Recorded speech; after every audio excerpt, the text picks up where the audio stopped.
Welcome back. It's time for Silver and Black today, an Odyssey original podcast, also heard over the air on The Bet in Las Vegas. So everybody in Las Vegas, welcome, and thanks for joining us over the air. If you don't already subscribe to the podcast, please do so wherever you get your audio. We would appreciate that. We're going to get right to our special guest today, somebody very familiar to Raider Nation because he is part of you. That's right, a member of Raider Nation, not only I think, someone who's beloved in the nation, but somebody who wears their Raider Nation membership on their sleeve.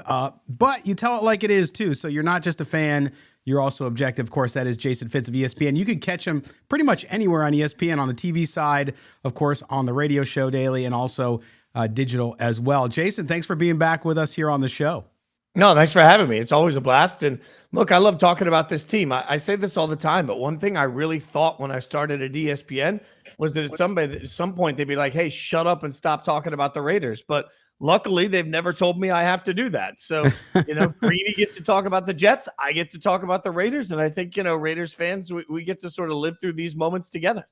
Yeah, it's interesting because I think a lot of people today, they look at personalities on television and they forget that those people grew up watching a team. Doesn't mean they can't cover other teams objectively, and it doesn't mean that they can't talk about their own team. So it's interesting, and I know Raider Nation loves hearing what you have to say. All right, well, let's jump in. Since we haven't talked in a while, we're going to start with some of the big changes we've seen here with the Raiders. And, of course, you have to start at quarterback. I mean, Fitz, this is a quarterback-driven league. They say goodbye to Derek Carr.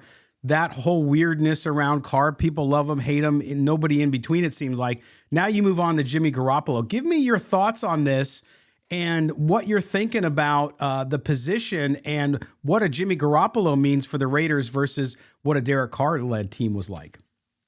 This was the most predictable move of the entire NFL offseason. It's something that I sort of screamed from the mountaintops early on. I don't think that that's original. I think a lot of people saw this coming.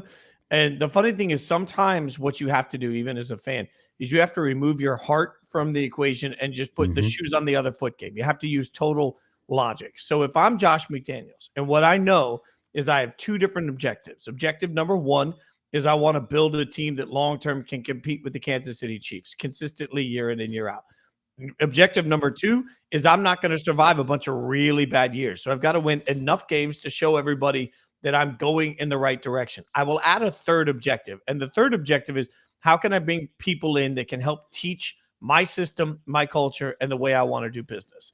All of those things together led me to Jimmy G. Jimmy G's got an injury history that's well documented. There's been a lot of conversation about who San Francisco did or didn't trust going into the Super Bowl. But let's remember, he went into the fourth quarter of a Super Bowl against Kansas City with the lead. They didn't get it done. How much different would we view him in this moment? So to me, Jimmy G is the sort of the spot nobody wants to be in. You got a pretty good quarterback.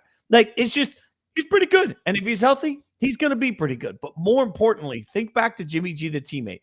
Have we ever heard a negative word from anybody about Jimmy G, the teammate, or Jimmy G, the teacher? Even Trey Lance, through all of he's gone through in San Francisco, has always come out and said positive things about Jimmy G. I think if you just look back a few years ago, I think what the Raiders did in Jimmy G is they got themselves in Alex Smith. Now, they still need to go out and get themselves a Patrick Mahomes, but you've got to get an Alex Smith. And that's the key part of this. I know people don't like hearing it because it's not sexy, but this team is trying to figure out the way to bridge the gap to being long-term competitive.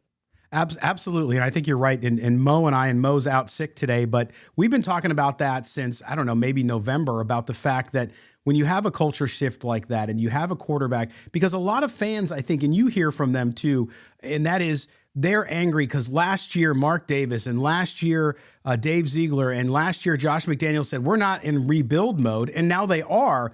But the perfect explanation of that is what you hear from the coach and the GM, and that is, listen, we came in, we gave everybody a chance. We thought we were better than we were, and now that we've seen it, we've started to make the moves to move on.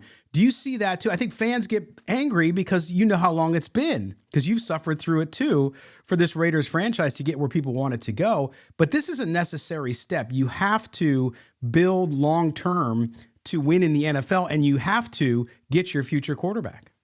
We have to remember that Art Shell, Chapter 2, Bill Callahan, Mike White, Joe Bugle, None of these are Josh McDaniels and Dave Ziegler's fault. Like, and furthermore, they're not their problem.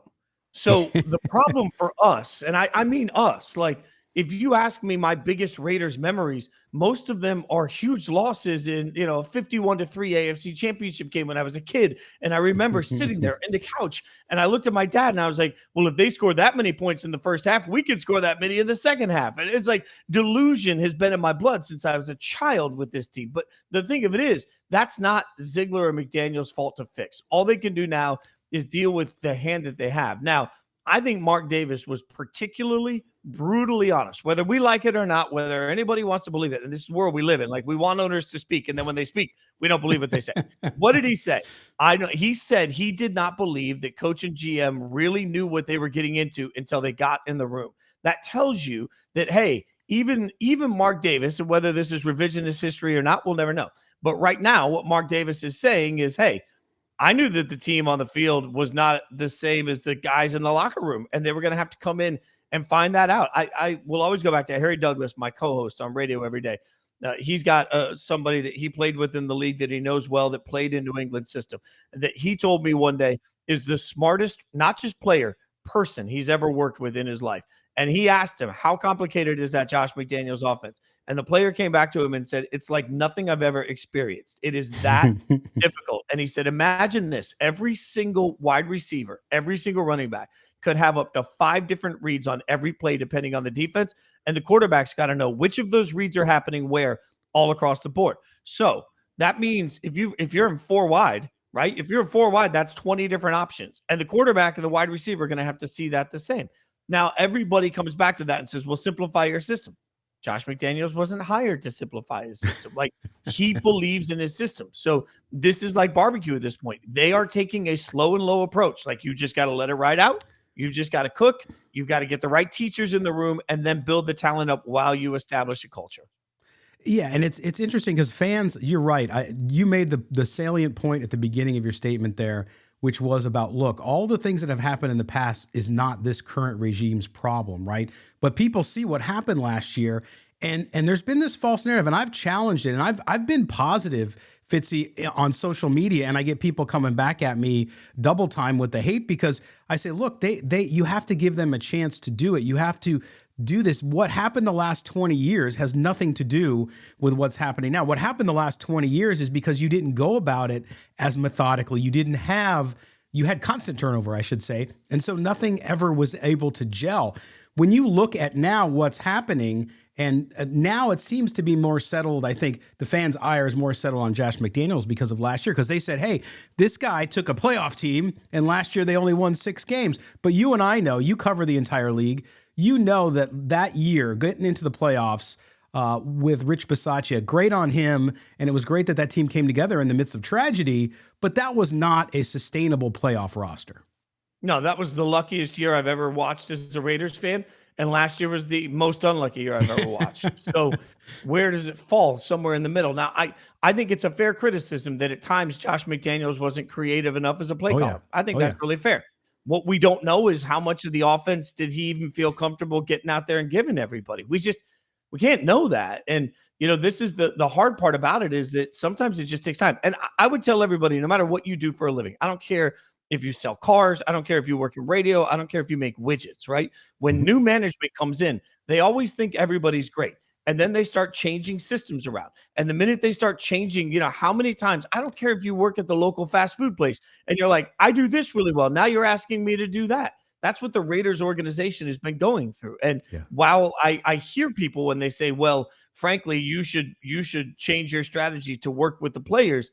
That's not what he was asked to do when he got hired. And I think that's been pretty clear. So I think if you look at the coach, the owner, and the GM, they've been pretty blunt about the deficiencies in the roster ever since they realized what those deficiencies were. So they gave it a year. They gave it a good old try, and now they're just absolutely gutting this thing and trying to rebuild it as quickly as possible because there's just enough star power and talent on this roster to win some games. So you can't disrespect the prime of Max Crosby's career while you're building for where you want to be in 3 years. So I think the Raiders are in the first year of a 2-year rebuild. And I know nobody likes to hear that, but that's real if you want to catch Kansas City. No, I love it because that's exactly what we've been saying here on the show is that a rebuild doesn't mean 5 years. You could do it quickly. We saw it in the league last year. You saw the Jacksonville Jaguars turn it around with the right coach and moving in the right direction. All sorts of things can happen there. And Mark Davis this week down at the owners meeting in an interview fessed up and said, hey, look, a lot of this problem has been me. And so he took responsibility for it. I know it doesn't make people feel better, but at least he's identifying and he has people in place now, football people that he trusts implicitly, so they're going to be able to carry their program out. Now, Fitz, when you look at what they've done, a lot of folks are concerned because they're, why the hell are the Raiders signing so many wide receivers, right? Not all these guys are going to make the roster, but yet there's been nothing on defense. I've contended that, listen, you don't build a defense to compete long-term by going out and signing a bunch of free agents. You supplement a defense with free agents and fill spots. But as you know, the most valuable thing in the NFL is a good player who contributes, who's a starter on a rookie contract. Isn't that what they need to do on this defense? And isn't that why in this draft, depending what happens at number 7, if they go for a quarterback, we don't have no idea if they'll have a chance. But either way, that you got to fill that roster with young defensive talent. Yeah, I've covered the draft now for ESPN. I think this is my 6th year. Last year, really proud, 10 million people watched our broadcast night one. Wow. So, on digital, if y'all get bored with the regular draft stuff on ESPN, which is always great, but you want to see a little bit more human reaction, that's what our group of people do. No commercials too. So you never have to tune away. That being said, what you just mentioned, and look back at the numbers. Field Yates had him last year on Kansas City drafting, and the fact that every one of the players that they drafted in the first 3 rounds of the draft over a 7-year period made the roster, right? You look at what Philadelphia did last year in their quick turnaround, and you look at the home runs they hit in the draft. Realistically, sustainably, if you want to be great, you've got to draft well. That's just fact, right? And so the Raiders haven't done that at an epic level. It's been terrible. We all know that. But again, that's not on Dave Ziegler. Like, he's not the problems of the previous regimes are not his. So this becomes a huge draft for them. Now, I can hear people already when they say, well, why trade for Devontae if you weren't going to be able to win right away? If you have the chance to add the best wide receiver in the NFL, you add the best wide receiver. I mean, if the Raiders end up taking a quarterback this year, that rookie quarterback will have a luckier situation than anyone I can remember as a rookie quarterback coming in knowing that you're going to be throwing to Hunter Renfrow. You're going to be throwing to Devontae. Jacoby Myers is a very good signing. You've got Josh Jacobs behind you. I mean, there are weapons that will help with the development of a quarterback. If Jimmy G can stay healthy, he's going to have great weapons to throw to. These are keys in the way you build. But I think the other thing, and I know I'm long-winded here, but the other thing that is really important about the defensive side of the ball is that this organization has proven now in 2 years that they understand what they think value is. Last year, there was a real question about offensive line. Why didn't you address it? And early on in the season, in an interview, they said, look, we knew we needed it, but we didn't think there was anybody out there that was the right value at the cost they were. This organization, McDaniels and Ziegler, obviously are better at eBay than I am, right? Like, they walk in and say, this is the most I will pay for that talent. And if you even read into some of the interviews with The Athletic where they said, look, we couldn't go all in on one guy because we have too many needs. They're being brutally honest. Nobody wants to hear the truth, and everybody wants to yell about the truth we're getting, but it's brutally real. Like, there are too many holes, and you can't overspend on any one of those players. So you're going to have to sign depth players, and you're going to have to slowly rise the entire talent level of the roster. It's a boring way to do it, but it's a lot like losing weight. You can go on Atkins and lose weight for a month, but the minute you smell a slice of bread, you're going to put that fat right back on. We all know that. We're trying to make lifestyle changes here. It's a monotonous process. Lifestyle changes. I like that. And it comes on the heels, no matter what you think of them, of the Mayock Gruden era, where we know how disastrous those drafts were been. Yes, Josh Jacobs and Hunter Renfrow and Max Crosby are there, but that's 3, and you're talking about only one number 1 pick there when they had that slew of number 1s over a course of 3 years. So you look at that and you think, okay, it's no question why they're in the position they're in. When you look at this division, though, too, you look at where the Raiders are and having to do this quick rebuild, let's call it, and you see the Chargers, you see the Chiefs, of course, and now the Broncos with a real coach. It's going to be tough, right? You kind of have to turn this thing around in the right direction and be really, really competitive in 2 years, don't you? Yeah, you do. And I think that's going to take patience. I think when you talk about the draft, it's going to take hard decision making. There's a level where McDaniels has already told you can't reach at the quarterback position.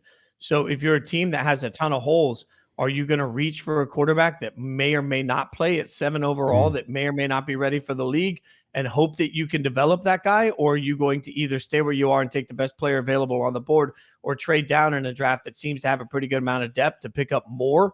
I mean, I think when they keep telling you about the amount of holes they see, I think that speaks to we need a bunch of players, right? So I know we're all obsessed with quarterbacks because we're taking on Mahomes. And when you're taking on Mahomes for the next 15 years, it's okay to be quarterback obsessed. I just don't know, picking at 7, that the real option is going to be there. It was Dan Graziano that mentioned the Raiders were actively trying to shop for the first overall pick. I think realistically, where the Raiders sit right now, more important than getting a quarterback is addressing the most of this roster. Because next year, if you got to pay a king's ransom to move up for one, Caleb Williams and Drake May are already better prospects than either CJ Stroud or Bryce Young. So, there is some level of let's get the roster right rather than just worrying about quarterback on night 1 of the draft. No question. What does your gut tell you they're going to do? My gut tells me they're going to stay where they are because they're not going to overpay for anything. And it's going to be an overpay. This is the analogy I keep making because now I've mentioned workouts. I'm on this fitness track right now. Good. But everybody has a favorite flavor of ice cream, right? And so if you're standing 5th in line, you're standing 7th in line, all right? You're 7th in line, and there's only 4 scoops of ice cream left. Now, that first, everybody paid a king's ransom to go get that first. I mean, Carolina paid a bunch. Carolina might like chocolate. And if they take chocolate ice cream, but you were never in the market for chocolate, now you're looking at you're looking at Houston picking it too. I've had some people tell me that Houston doesn't love any of these, but maybe Houston takes strawberry. And all of a sudden you're sitting there at 3 and you're like, my God, how is the vanilla still left? And the guy behind you is like, the vanilla, what about the mint chocolate chip? So I think what we see on draft night is a mass push to get into the top 4. And I know this sounds stupid, but I think the first 4 picks in the draft are going to be quarterbacks: 1, 2, 3, and 4. So if that's the way it goes, I don't think the Raiders are going to get one, which is going to leave the Raiders in a really the most difficult decision an organization will make in a very long time, because the best prospect in this draft, bar none, without question to me, is Jalen Carter. The most difficult person for this organization to draft would be Jalen Carter. Yes. So I think it's going to be wild to see what the Raiders do at 7, because there's a good chance that he's still sitting there, and they will have to have done a lot of homeworks on the exact of the information. They'll have to have a lot of sensitivity to what's currently going on still with the Henry Ruggs situation. Mm-hmm. But as I've said several times, the sins of Henry Ruggs are not the sins of Jalen Carter. So you have to get all the information, compartmentalize it. So I think the Raiders will sit at 7 and take the best defensive player on the board at that point. Yeah, I agree. And the Jalen Carter, I know a lot of fans in Raider Nation would love to see him in the silver and black because he is so talented. And of course, that negative PR and positive PR machine around some of these players. There's all these leaks about, concerning interviews and all this other stuff. And it's tough for a kid because a lot of times you don't know what's fact and what's not. And fans are hearing it and sources are saying and all this kind of stuff. So it gets really difficult. But Jalen Carter, and then, of course, they got to address that defensive back. I mean, they have to address the whole middle of the defense. Fitz, when's the last time you remember talking about a Raiders linebacker? Right? Greg Biekert. Yeah. Kirk Morrison. Kirk Morrison, exactly. And neither, I love you, Kirk, but neither of those guys were out there at the same level as some of the Hall of Fame. But yes, you're right. Yeah, so that middle of that defense, and listen, I know the linebacking position's changed a little bit in the NFL, but you still need that person out there to lead that. So knowing that they need that and the slew of draft picks they have, and you're right, the depth. I keep telling fans when I interact with them, listen, it is so deep at certain positions, including in the defensive backfield, including up front too. They need players in the middle. They got to create a push in the middle. So it'll be really interesting. And I'm with you. I think they're going to heavy up on defense and do what they can. And like you said, with your ice cream analogy, if a flavor's there, maybe, but I agree. I don't think a quarterback will be there. They might be able to get a quarterback as more of a prospect later in the draft, and there's nothing wrong with that. You give a guy a chance. I mean, there's one guy who went in the 6th round out of Michigan one time and did pretty well for himself. So you never know, but it'll be interesting. Fitzy, I appreciate it. Tell everybody when they can listen to you daily on ESPN and what else you got coming up. Yeah, so Fitz and Harry is on ESPN Radio Monday through Friday, noon to 3 p.m. Eastern. So wherever you are in the country, you can listen to it on ESPN Radio and the ESPN app. You can watch us in the ESPN app, and we're also on Sirius XM Channel 80. So a good way to hang out with me and Harry Douglas. Harry's somebody that has also a ton of love and a ton of relationships within the Raiders organization. So that's always we have a great time. I'm lucky I get to do radio every day with one of my best friends, and That's he awesome. lets me be a silly, ridiculous Raiders fan. So a lot of love there. And then when we get to the first round of the NFL draft, in the app, on YouTube, on Facebook, on Twitter, all over ESPN's official accounts, you'll see. I'll just tell the world. I don't think I'll get in too much trouble. It's me, Field Yates, Harry Douglas, Hawk. I'm trying to think. There's like 8 of us on this draft broadcast. And we sit back and we're doing the same things everybody else is doing it. We just also have a snack bar. And, I've told the bosses that I'm just bringing a bottle of something. And they tell me I'm not allowed to drink on air. But every year they put a camera right in my face. And I always tell this story. But a couple of years ago, obviously we all know that the first round of the draft didn't go exactly as thought with Alex Leatherwood. And the only time in 7 rounds of the draft that I covered that they got my ear and said, you have to stall. We don't have any highlights for him because he wasn't on the radar to be picked in the first round, was Alex Leatherwood. And I just sat there and they put a camera in my face. And it's like, I don't know what to do with my hands. It was like old school. I just started yelling at the camera. Why do you do this to me every year? Next year I come in ESPN.com. It's right there. It's like Fitz pleads with Raiders. I'm like, son of a biscuit. There we go. So, we'll be there having a good time and keeping it real as we always do. Yeah, and you'll be in a good barbecue city too. So, which I know you're well familiar with. So it'll be good there. Am I allowed to go out and about in Kansas City? I don't know how that works. Like, you have to wear. You got to wear some silver and black. I mean, you might risk yourself out there, but hey, you got to do what you got to do. That's all I have in my entire house. It's like everything's silver and black. I mean, they actually made fun of me at the gym the other day when I was working out. Again, I'm working out. They made fun of me at the gym the other day. They were like, how much Raiders gear do you own? Because every day I'm in a shirt and shorts that say Raiders on it. And I'm like, just enough. Thank you. So I appreciate it.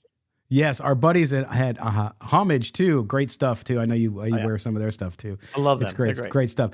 Well, Jason, thanks, man. We really appreciate you being with us, and I do endorse your draft show because it's like extending. A lot of us get together with guys and we watch the draft.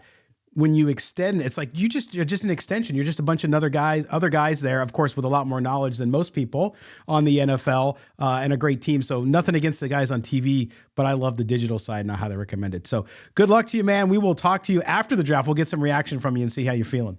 Yeah, but love that. Come on. All right. There you go, everybody. I want to thank again Jason Fitz for joining us. Make sure you follow him at Jason Fitz on Twitter. And then, of course, everything he does on ESPN. You guys all support Raider Nation all day long, all your entire life. You're Raider Nation till you die. And so is Jason Fitz. So make sure you support him. All right, we're going to take a break. When we come back, we roll on here on Silver and Black Today, an Odyssey Original Podcast. Welcome back. Silver and Black Today, an Odyssey Original Podcast. Also a hearty hello to our listeners on The Bet in Las Vegas. Yes, if you're listening to us on the radio, we appreciate you being with us. Las Vegas, as always. And I didn't mention in the first segment, we got right into Jason Fitz because he was in a hurry. He had a bunch of stuff going on here as he rolls into the draft and coverage of the NFL and of the NCAA tournament, was that Mo Moten, my co-host, out this week. He's been out. We canceled the show for Tuesday because he was sick. And then he's still recovering. He's got the flu, so he's okay, but he's got the flu. So he'll be back next week. So we'll get him on the show. But joining me today is our producer, David Stepanian, who you guys know because he's been on here with us before on the air as well. David, of course, with us in Las Vegas. How you doing, man? Doing good, Scott. This is a rare treat. I'm glad to be back on with you. It's always fun. We got to do this more often, really. A rare treat. Mo's too healthy. The guy is too healthy. He's never on the injury report. This guy, I mean, some teams would love to have him on their roster with this guy, like just how often he makes it to the show. Because that's rare. It really is. I'll tell you, I am whatever Mo has in New York City. I'm drinking my Gatorade. If you're watching us on YouTube, you can see me holding the bottle up because I'm getting something. It started yesterday, and now it's lingering into today. So I hate it because what I usually do is when I'm starting to feel something come on, I just go to sleep, man. I power sleep, right? Let my immune system, let my body catch up. I overdose on vitamins. you name it, and Gatorade, of course. And so hopefully I'm going to stave it off so that I can get better by the weekend. That's my goal. I hope so. So we'll see. I But hope thanks. you can do it. He gave you a virus through the computer, and now you're going to give me a virus. And Exactly. that means I'm not going to make like the next 3 shows. I'm coughing through the microphone to get it onto you. No. But yeah, so David, thank you for being with us. I really appreciate it. And that segment with Fitzy was great. I know Raider Nation loves him, but I love what he brought because since you listen to every show, because you're producing the damn thing, Mo and I have said almost exactly what he said. And I had not watched Jason in a while because just been too busy. But he said the same thing. It's like the sins of the father are not the sins of the son. So, and what I mean by that is all of the other mistakes that have happened, all of the other turnover, all the Gruden picks, all the stuff that Bill Callahan did back in the years, all the stuff that Al Davis did at the end of his life, all that junk that Raider Nation complains a lot about, and I'm okay with them complaining about it, but that's not these guys' fault. So you can't assume that they're going to do the same thing. You have to allow them to build like that. But it was refreshing to hear it come from Fitz, who really is a die-in-the-wool hardcore Raider fan. Yeah, I mean, Fitz is great, by the way, and he gets it. I think he's able to verbalize what all the Raider fans are thinking. Yeah. And I'm more excited for this year's draft than I have been in so long. I couldn't tell you the last time I was so ready for a draft because this team lets me down so often, but there's so much great talent. There's so much great talent in this year's draft. It's kind of hard to I don't want to picture them making another blunder, but that also sets up, I mean, that could mean bigger disappointment when you have so much talent. So I'm just really hoping that we avoid that. And this could be a make or break draft for the next few years for this team. It really could. But he also touched on something I think it was important too, was I asked him about his reaction because I had not honestly heard it about Jimmy Garoppolo and Derek Carr. Everybody knew, and he said it too. He said, look, everybody saw the writing on the wall with Derek Carr. It was coming. That's why when some fans were so surprised by it, I was shocked too. But I think what he talked about there was the system, right? So whether you like Josh McDaniels or not, and Josh McDaniels in my book has a lot to prove, right? We've said that over and over here again on Silver and Black today, and I still think that is true.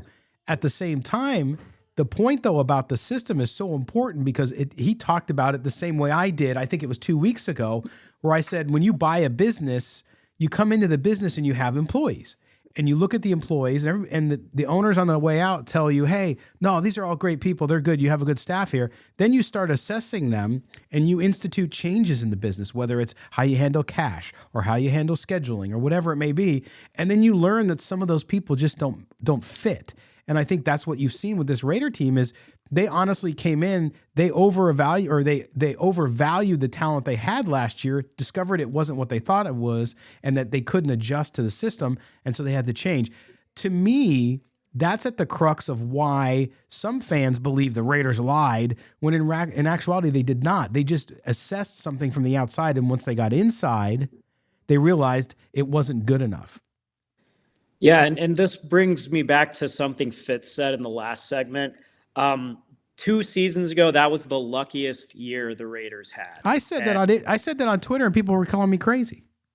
No, I'm a season ticket holder, and I go to almost every home game, and that was a great season. But yeah, that roster, it just wasn't sustainable. I mean, they pulled out a lot of really lucky wins, especially late in the year. They played some injured teams in those last few weeks. That light stretch, yeah. Yeah, I mean, you keep that roster together. Lightning doesn't strike twice in the same place. So going with Jimmy G, it's probably the best option they could have gone with in free agency. And as you were alluding to, Jimmy G became Jimmy G under Josh McDaniels' system all those years ago when Tom Brady got injured. So can they make that magic happen again all these years later? Jimmy G is a guy who hasn't been too healthy throughout his career. I think, yeah, if he stays healthy, if he can get out there, get on the field and make some plays, I think this team will be exciting to watch. But I think it relies a lot on Jimmy G's shoulder and his ability to stay healthy. He has to stay healthy. And what we're going to get into now, Jason, talking about Fitz. Those are big shoes to fill. David, is the story, for those of you watching on YouTube, you can see it on your screen, but for those of you listening, the one-on-one interview The Athletic did with Mark Davis. This was an interesting interview. They talk about the WNBA stuff, which I really don't have an interest in, to be honest with you. But I know you do, Mr. Season Ticket Holder at WNBA, and the Aces. But you look at you look at what's going on with the Raiders, and in the story, he said some interesting things about not only Sandra Douglas Morgan and about the great job that she's doing and what she's trying to do there, but also the transition. What we were just talking about, the transition from the previous regime to Dave Ziegler, and how, he told them what he thought he had with the Raiders and the roster, but he told them, as it says in the story, you have to make up your own mind. And oh, by the way, you run the football operation, so you get the opportunity to come in and tell me what you think. So that part of it and the state of the roster has caused so much angst in Raider Nation, people saying, they lied. They said this wasn't going to be a rebuild. And what Mark Davis says, and now people will just call them liars, but the reality is you assess a roster from the outside, but once you get in and see, and we saw what happened, that does not excuse Josh McDaniels of the coaching malpractice he had at times last year. But what it does do is say, hey, look, we didn't have the right quarterback. We didn't have the right players on defense. We didn't have the right players on offense necessarily that bought into the system.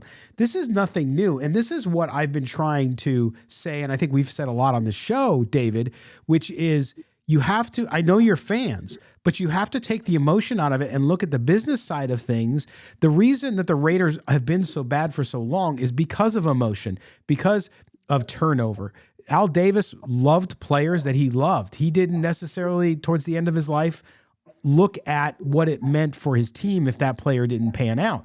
And so now you're in this position. But I think what Mark Davis is saying is pretty dead on to what people thought they were doing, but the emotion got in the way. Yeah, I think Raider fans, I think we're afraid of the word rebuild. Because you've heard it so much. We've gone through so much over the years. But to me, look, I feel like if I could go through one more rough year, if it means next year we're going to turn it around and we're going to nail this draft. If you told me we go through one more bad season, but this team is really going to start to gel and mesh together for the next several years, oh yeah, absolutely, I'll take that. It's just the thing is we haven't gotten that confidence, not from McDaniels, not from the previous regime, not from the owner. We just don't have anything to kind of rely on and cling to. It's not the most hopeful time in Raider Nation. You could argue that that's not true, though, David. You could argue that, listen, I mean, despite all the rebuilds and despite all of the dumpster fires that have occurred in this organization over the last 25 years, right now, you don't know yet, right? Because, okay, they've moved on. They're making bold moves. Now, bold moves have to pay bold dividends for it to feel good. No question. You're right about that. But could they be finally doing it the right way? We won't know for another year or two. But as Jason Fitz said, it's a mini 2-year rebuild. This isn't something where it's going to take you 5 years. These guys should be expected to rebuild this roster within 2 years. Yeah, I think, well, and that's kind of what I'm alluding to is I don't think this is going to, going to the NBA, there's this thing with the Sixers, trust the process. That process took like 7 or 8 years. Before they punted. It was a process for sure, but they finally got there. I don't think this is going to be the longest process not even in the organization's history. Yeah, I think maybe a year or two you kind of see what McDaniels can do here, what Ziegler can do here. Yeah. And if they can get some pieces, I think this draft is going to be huge. I do too. This is probably, going to be the most exciting draft for a lot of teams I can remember in many years. And the next several years are going to kind of unfold over that one weekend in April. If they can make some right moves. It's just this organization hasn't given me that confidence. But I think finally maybe we have a regime that can get it done. Well, that's the question. I think if they can go out and they hit on a high percentage of their draft picks this year, where people feel really good about it, then you'll start to trust the new guy, right? It's the old Who song, new boss same as the old boss. Raider Nation won't believe that that's not true unless they start putting some points on the board. And I don't just mean in the football game, but actually with draft picks and finding talent. The last thing I want to talk about in this segment, David, before we get to the break, and then we'll come back with our mailbag segment for the week, which is in that same interview on The Athletic, one thing that's caused some uproar in Raider Nation and around the NFL this week has been Mark Davis apologizing to Derek Carr. Now, when people say, oh, he apologized to Derek Carr, I want to read the quote if people haven't read it, because so many people react to something somebody says without actually reading the text.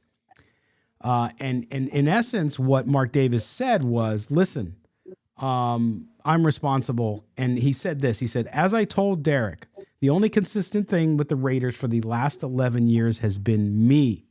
And the fact that we haven't won falls on me. There's no passing the buck or pointing fingers. The buck stops here.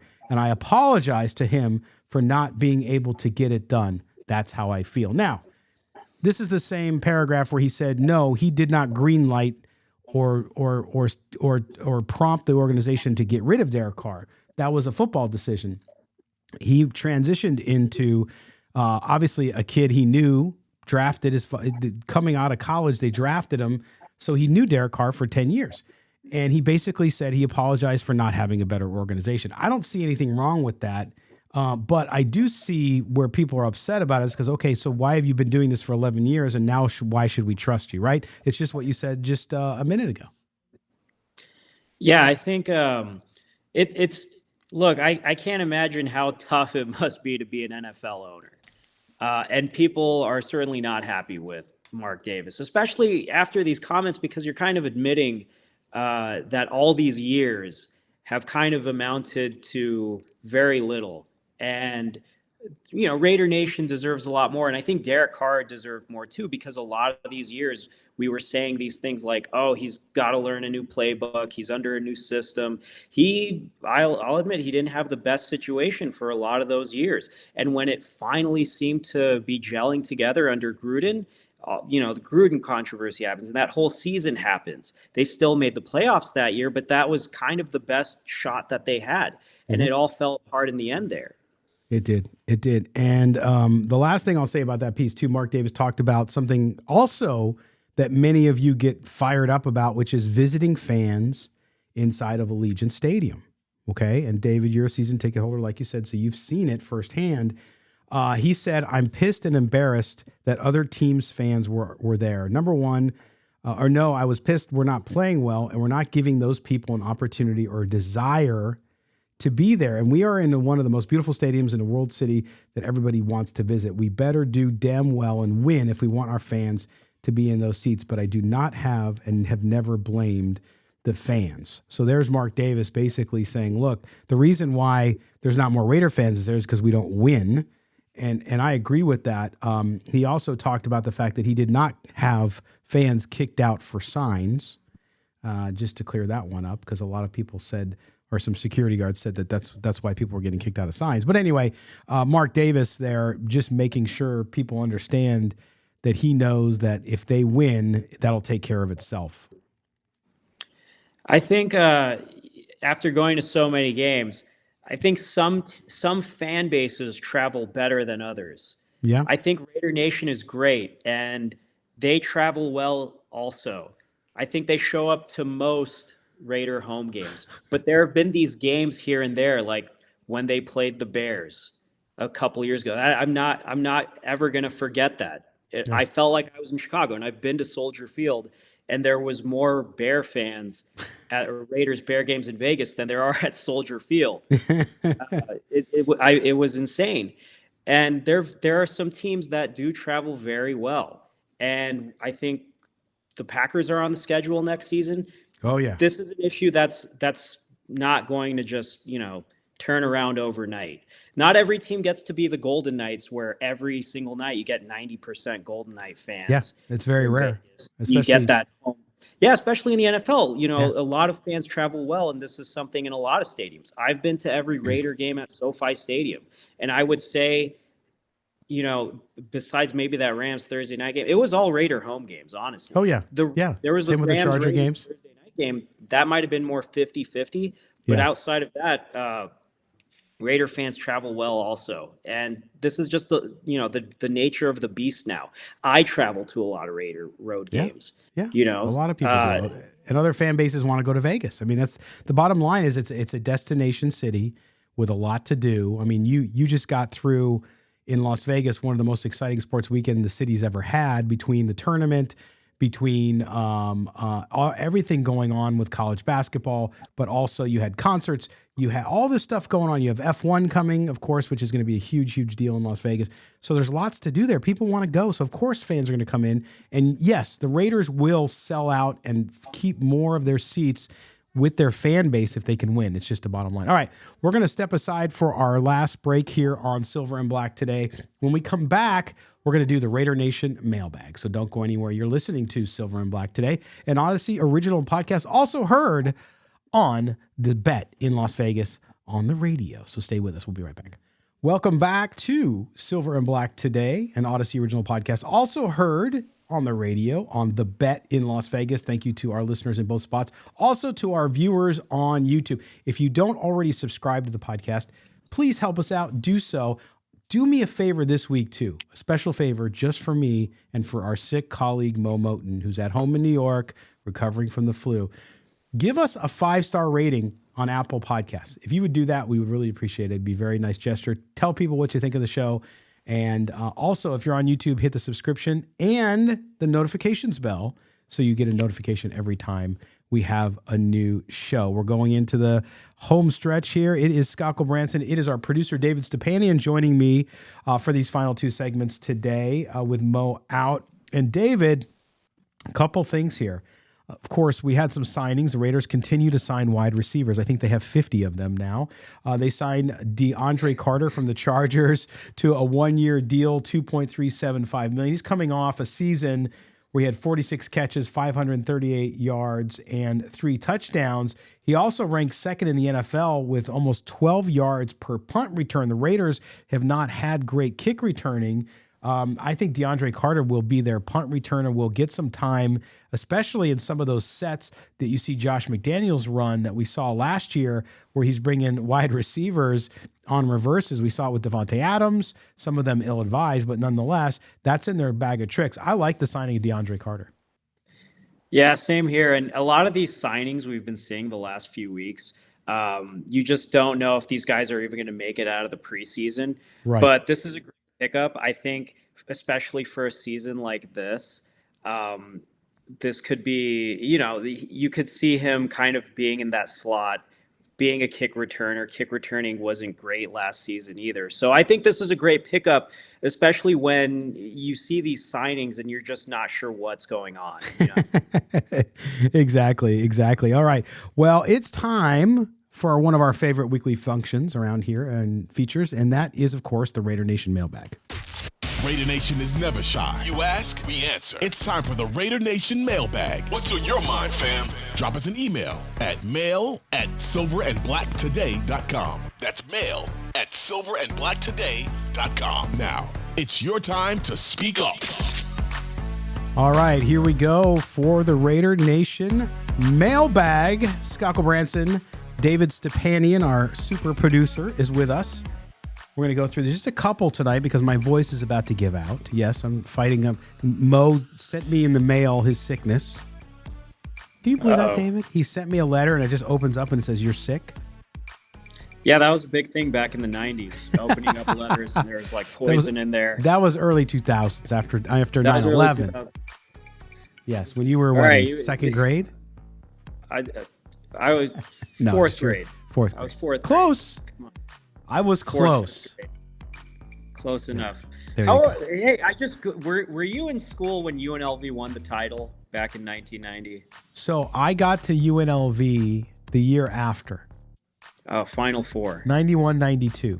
And I went to the 91-92, not 90-91. The 90 they weren't even allowed. Correct. The 90-91 team that lost in the Final Four to Duke gives me the shivers. I was actually at that game with my dad in Indianapolis. We were sitting behind the Duke band, so you can imagine how my day went. Wow. And we flew home. We got emergency tickets and flew home the next day because we had no reason to stay. So we didn't watch the championship. How much were tickets? Do you have any recollection at all? I want to say back then we got those tickets behind the Duke band. It was maybe $350. Wow. In 90s dollars? Yeah. Oh my goodness. See, I just went to the Gonzaga UConn Elite Eight game and that was like $110. And I thought that was a lot. No. But Final Four is different though, man. Final Four is different. Yeah, I would pay anything to be at that, to be at a UNLV Final Four. 1990 I would prefer, but that must have been an incredible experience. And we had to bring it up since it's March. And you'll never get that opportunity yet. I won't. I know. Unfortunately. And now San Diego State makes it to their first Final Four, which makes it even worse. All right. That was your second choice, right? Oh, no. All right. Let's get on to our question. Roger from Amity, New York. Yes. Raider Nation representing in the Northeast. Mo is saying hello to you from his sick bed. He says, hey, guys, what is the deal with signing all these wide receivers? We clearly have an over need for defensive players, but we continue to sign wide receivers. What am I missing? That's Roger in Amity, New York. Well, Roger, we were just talking about it when we talked about DeAndre Carter. The fact is, again, it comes back down to system. The Raiders have Devontae Adams. They have Hunter Renfrow for now. Still could be moved. There's been lots of talk about that. We don't know if he's going to get traded or not. I know most people don't want him traded. But at the same time, you're looking for players who can run your system. You're looking for players for an opportunity to come in and compete. DeAndre Carter, for that example, was more about, I think, the kick return game. But David, you look at the wide receivers, I think what they're setting up is just an opportunity for guys to come in and compete. Remember, a lot of these guys aren't getting some big guaranteed money. They're going to come in and fight for a roster spot. But the Raiders were not very deep at wide receiver. You got past Hunter Renfrow. Mac Hollins is gone. He wasn't anything special. He had his best year, of course. But they were not deep at wide receiver. No, and like you mentioned, you look past Hunter Renfrow. Could this possibly be writing on the wall if they maybe want to trade Hunter Renfrow because they could have got rid of Darren Waller a year ago and got a second-round pick for him? So, you kind of fill out that receiving core this season and see what they can do. This is a transition year. I don't know if anyone is expecting a big splash out of the Raiders this year. So, yeah, you see them sign some guys for low money, and that doesn't take a big hit on the salary cap. And, you're kind of playing it a little safe. So, yeah, I think we're going to continue to see moves like this throughout the offseason. Yeah, no question about it. Roger, thank you for your email. We go on to our second email from David in El Cajon, California. That, of course, is southeast San Diego. So David repping Raider Nation down in the land where they have no football team. David wants to know, he says, hey, guys, what about the draft? You have talked about the Raiders maybe dialing in on a quarterback at 7, but now it appears that there might not be any of those top guys available when it falls to them. Do you still think they'll trade up, or do they start to really think about taking a defender at number 7? That, again, is David in El Cajon. We heard Fitz talk about it in the first segment. I agree with him. I think what the Raiders are going to do is, I think one of two scenarios is at number 7, they're going to take the best defensive player, whether that's Carter, whether that's Gonzalez, the cornerback out of Oregon, or they would trade down. I'm not saying they trade from 7 down into the 20s, but if somebody wants to move up for a player and they can move back a couple spots and get more draft picks, they may do that, depending who's there. Now, the Jalen Carter thing is interesting because Fitz brought it up.